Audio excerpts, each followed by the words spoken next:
Bueno, primero que nada, agradecer la invitación a la Red Procuidados y en este caso agradecerle a la Red por darme la posibilidad de estar en esta casa, que siempre es un placer, porque nos invitan al diálogo, que es una de las cuestiones además que desde la Red Procuidados venimos promoviendo. Es un año especial para todos y para todas. A mediados de año tuvimos un foro nacional de cuidados en el cual el PIT-CNT participó y muchas organizaciones de la sociedad civil que dan cuenta de esta necesidad de la reflexión, ¿no? De la reflexión hacia adelante, más allá de las vicisitudes de estos últimos años, pensando en qué es lo que necesitamos para el Uruguay del futuro, que creo que eso es lo que nos une y por lo tanto la discusión es súper venidera. Lo otro que me parecía importante destacar en esta idea de que venimos reflexionando y que quizás algunas de las cosas que voy a plantear tienen que ver con no las soluciones, sino con las cuestiones que creemos que son importantes debatir, es esta idea de la seguridad social en un sentido amplio, ¿no? Creo que es muy necesario para la sociedad uruguaya tener claro que la seguridad social va más allá de las jubilaciones y las pensiones, que también es un elemento muy importante, pero que no es el único, y dar este tipo de debates poniendo el foco en determinadas personas y poblaciones me parece que es como un elemento muy importante. Se decía al iniciar la mesa que queremos debatir sobre las personas en situación de discapacidad desde una perspectiva de derechos humanos, ¿no? Y creo que esto es súper central, ponerlo sobre la mesa todas las veces, no cansarnos de repetirlo, que implica, por lo menos para la Red Procuidados desde su reflexión, implica trabajar para que las personas en situación de discapacidad puedan tener la mayor autonomía posible, que puedan continuar con la autodeterminación de cómo quieren vivir su vida y por supuesto apostar a una vida independiente, ¿no? Teniendo claro que partimos desde ese lugar y por eso hablamos de los derechos humanos. Y otra cosa que nos ha ocupado la reflexión también cuando empezamos a pensar en políticas públicas concretas, que tiene que ver con las edades, ¿no? Muchas veces cuando hablamos de los sistemas de cuidados pensamos en la infancia, en las personas mayores y en las personas con discapacidad, y yo digo, parece que no tuvieran edad, y por eso me parecía tan interesante las reflexiones que traían las compañeras de la Secretaría del PIT-CNT, y en realidad pensar en personas con discapacidad implica pensar en diversidad de personas. Y yo quiero poner esto bien sobre la mesa, porque cuando después pensamos las soluciones también tenemos que pensar desde esa mirada diversa que incluye edades diferentes, ¿no? El ciclo de vida completo, la trayectoria de vida completa, como me gusta decirlo a mí, y también diferentes tipos de discapacidad, los que tenemos y las que tenemos familiares, personas allegadas con diferentes situaciones, sabemos que no es lo mismo una discapacidad física que una discapacidad mental, que una discapacidad sensorial, que una discapacidad psicosocial, como me ha tocado vivir a mí de cerca. Entonces, esa diversidad de personas tenemos que tenerla siempre sobre la mesa, porque si no pensamos soluciones que no se adaptan a esa diversidad. Yo dije que iba a traer algunas reflexiones abiertas, hay algunas que ya las hemos cerrado en la red y voy a empezar por ahí. Creo que una de las cosas que se tiene que afrontar hacia adelante es la institucionalidad de la discapacidad en el Estado uruguayo. Creo que hemos retrocedido, el Programa Nacional de la Discapacidad se mezcló con la Secretaría Nacional de Cuidados, yo digo se mezcló porque para mí son dos institucionalidades que deberían ser jerarquizadas e individualizadas. Cuando hablamos de cuidados no estamos hablando solo de personas con discapacidad, tenemos más poblaciones. Y cuando hablamos de personas con discapacidad, el único tema que nos atañe, y ya quedó muy claro sobre la mesa, no son los cuidados. Entonces, vaya que esto de la Secretaría de Discapacidad y Cuidados creemos que no es la solución, que Uruguay tiene que ir hacia un Instituto Nacional de la Discapacidad y eso debe ser de las primeras medidas que tome el próximo gobierno. Y desde la Red Procuidados creemos que hay que jerarquizar nuevamente la Secretaría Nacional de Cuidados y todo lo que implica ese pilar, que ahora voy a tratar de poner sobre la mesa algunas cuestiones, que al igual que la salud, que al igual que la educación, son pilares fundamentales del bienestar uruguayo, y vaya si tenemos que estar orgullosos y orgullosas de constituirlo desde ese lugar. Entonces no podemos dar pasos atrás.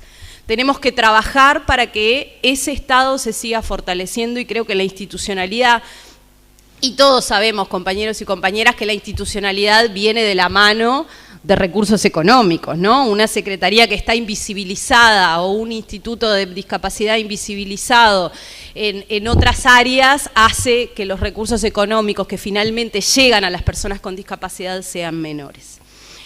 En esta cuestión de las diferentes discapacidades o situaciones de discapacidad y pensar en la protección social, pensar en la seguridad social, me hace pensar en el acceso, ¿no? Está todo bien, tenemos pilares dentro del bienestar que son potentes en el Uruguay, pero después cómo se accede a los diferentes derechos, creo que ahí tenemos como una cuestión a ser atendida. Pero reflexionando con compañeras que vienen trabajando mucho estos temas, me decían, no es solamente acceder, tiene que ver también con el uso. Yo puedo llegar a un centro de salud para atenderme, pero después puede ser que no haya una camilla adecuada para que me trasladen a mí de una silla de ruedas a una camilla, no sé, para hacer una cuestión ginecológica, por ejemplo, ¿no? O sea, entonces, me parece que tenemos que incorporar a la dimensión del acceso de los derechos humanos el uso, digamos, o el poder después desarrollar el uso adecuado en los derechos humanos.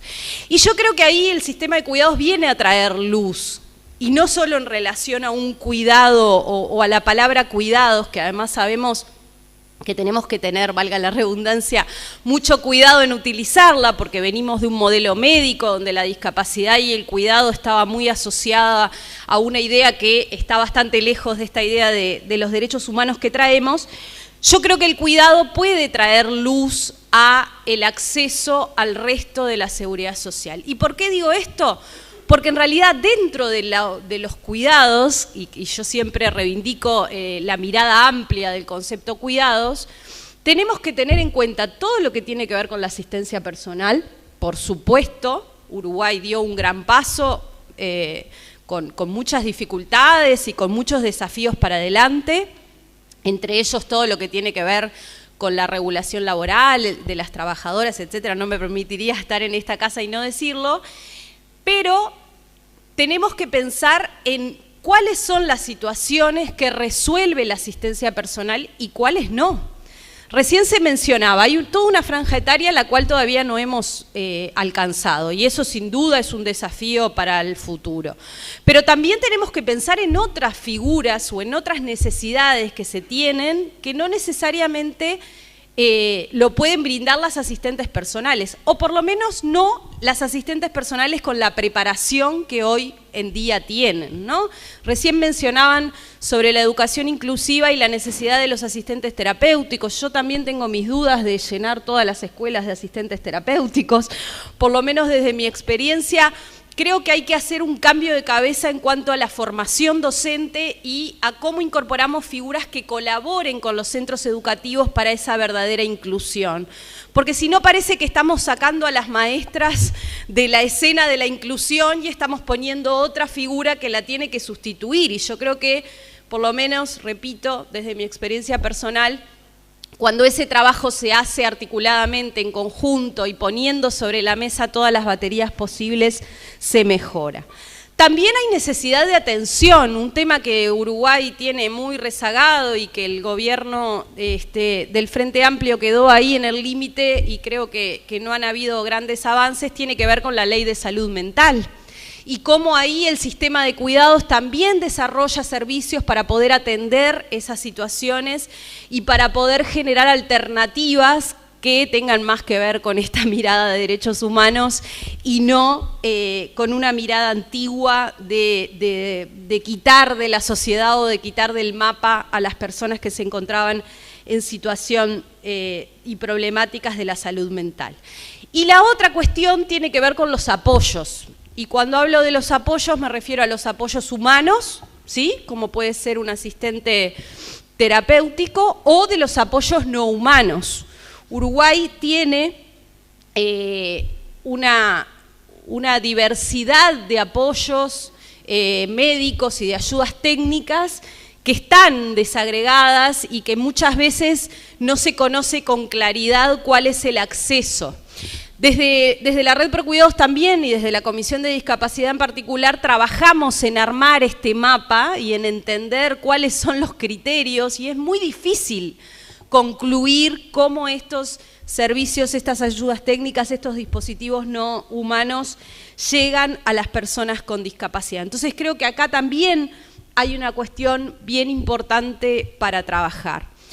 Después pensaba, reflexionaba en torno a algunas otras cuestiones que empiezan a surgir, y bueno, y celebro esta iniciativa que comentaban recién las compañeras en relación al trabajo y a la pensión, ¿no? ¿Cuántas veces escuchamos situaciones en las cuales decían, no, bueno, pero tengo que evaluar porque si consigo un trabajo y estoy en caja, me sacan la pensión, y si después pierdo ese trabajo tengo que volver a hacer todo el trámite? Acá aparece esta idea de la medición única, que creo que es un avance para nuestro país. Hay reflexiones ahí en torno a cómo medimos la autonomía, ¿no? En Uruguay le llamábamos situación de dependencia, y las personas en situación de dependencia, yo vengo de varias discusiones en la región donde este concepto también se está revisando, y queremos hablar de pérdida de autonomía o de carencia de autonomía, ¿no? Pero desde el otro lado, digamos. Y bueno, y me parece que en ese sentido tenemos también un trabajo para realizar hacia futuro, mirando esta medición única de la discapacidad y cómo se asocian las prestaciones o cómo se imposibilita a las personas poder acceder a un trabajo una vez que tienen estas pensiones. Después se me ocurrían millones de temas donde tenemos que reflexionar. Quizás la red no ha avanzado acá en propuestas concretas, pero pienso en la discapacidad y los niños y las niñas que están institucionalizados y cuál es el futuro de esos niños y esas niñas cuando son adultos. En nuestro país sabemos que hay lugares donde permanecen personas con discapacidad en esa situación. ¿Cómo abordamos la situación de calle, los problemas de consumo y la salud mental? Ahí tenemos también otro debe importante que lamentablemente en estos últimos años ha crecido muchísimo, y es una cuestión que también nos tiene que traer sobre la mesa. Creo que para esto hay como premisas, ¿no? Así como ponía lo de la institucionalidad como un elemento para mí clave para poder desarrollar políticas de protección social hacia las personas en situación de discapacidad, creo que hay otros elementos que tenemos que poner sobre la mesa, y ya con esto termino, no sé cómo vengo de tiempo. Lo primero es la falta de información. Necesitamos un Estado que nos brinde información sobre lo que está pasando, ¿no? En estos últimos años hemos perdido la capacidad como sociedad civil y como organizaciones sociales de poder hacer un seguimiento real de lo que está pasando a nivel del Estado y cómo se invierten nuestros recursos económicos. Lo otro es el diálogo social. Recién decían desde la FES, bueno, tenemos la alegría que en el Uruguay hay muchos espacios institucionalizados de participación social. Ahora, ¿cómo se abordan esos espacios de participación social? Tiene que ver con los gobiernos de turno, y nos ha pasado, y acá lo digo en conjunto con el PIT-CNT, porque la Red Procuidados y el PIT-CNT es parte del Comité Consultivo del Sistema Nacional de Cuidados, y también la participación social allí se ha debilitado, ¿no? En el sentido que un ámbito institucionalizado que solamente se utiliza para ir y contar lo que salió en la prensa el día anterior, poco sentido tiene, ¿no? Cuando hablamos de participación social, estamos hablando de la construcción de la política pública, nada más ni nada menos que con las personas involucradas, ¿no? Ese eslogan, pero que a mí me importa siempre traerlo sobre la mesa, de nada de nosotros sin nosotros, ¿no? O sea, la importancia de que las personas, en este caso con discapacidad, puedan participar y puedan ser agentes activos del diseño de la política pública. Lo otro son las regulaciones, ¿no? Nosotros también en Uruguay tenemos un marco normativo importante que nos respalda, hemos ratificado las convenciones, convenciones, como que hacemos todos los deberes a nivel normativo, pero después hay que pensar cómo hacemos ese control, cómo hacemos esa fiscalización, cómo llegamos a que los servicios tengan la calidad que merecen tener, y por lo tanto ahí también tenemos otro elemento a reforzar. Otro elemento que el sistema de cuidados desarrolla y que creo que aplica a toda la matriz de seguridad social, que tiene que ver con la investigación, con la academia, con cómo tenemos información para poder tomar decisiones de política pública, ¿no? Esto que decían, no es lo mismo ser una persona con discapacidad varón que ser una persona con discapacidad mujer, que ser afro, que tener otras interseccionalidades. Entonces, contar con información de calidad, y sabemos que en el área de la discapacidad hace mucha falta, creo que es otra de las cosas que debemos reclamar. Yo hablaba hoy de la formación, creo que hemos dado un debate grande en torno a qué se requiere para ser asistente personal, pero también hemos dado un debate grande en relación a que las personas que cuidan son mayoritariamente mujeres. Eso tiene que tener un trabajo digno, una formación adecuada, y sobre todo le tiene que permitir a esas mujeres movilidad vertical y horizontal en el empleo. Creo que eso es una idea que nos tenemos que llevar, sobre todo para trabajar con los colectivos con discapacidad, en pensar en que la formación en Uruguay comenzó, dio sus primeros pasos, pero tiene que ser pública, tiene que ser más profunda y tiene que permitir a estas personas trabajadoras esas movilidades necesarias. Y por último, pero no menos importante, seguir trabajando en el cambio cultural, ¿no? Que Uruguay tenga ratificada una convención, que hablemos de la perspectiva de derechos humanos, no significa que realmente en nuestra vida cotidiana, cada vez que nos enfrentamos o atravesamos o cursamos nuestra vida, esto esté presente, ¿no? O tengamos en cuenta que tiene que haber intérprete de lengua de señas cada vez que hacemos una actividad, o que los lugares tienen que ser accesibles, o que tenemos que invitar a participar a las personas con discapacidad. Creo que el cambio cultural sigue siendo una necesidad presente, sobre todo en esta idea de poder mirar la diversidad, como decía al principio, y para eso este tipo de actividades o todo el trabajo que hace la Secretaría del PIT-CNT creo que son fundamentales. Y bueno, y esto, ¿no? Esta conversación. Yo ayer pensaba, bueno, vengo a aportar lo que pueda y después vengo a escuchar, porque realmente para todas las organizaciones es muy importante continuar con el diálogo, y más que sea así presencial, vernos la cara, saludarnos, etcétera, que me parece que es muy importante. Así que agradecerle nuevamente al PIT-CNT, a la FES, y quedo muy atenta a la conversación. Equipo de representación de las y los trabajadores en BPS, PIT-CNT.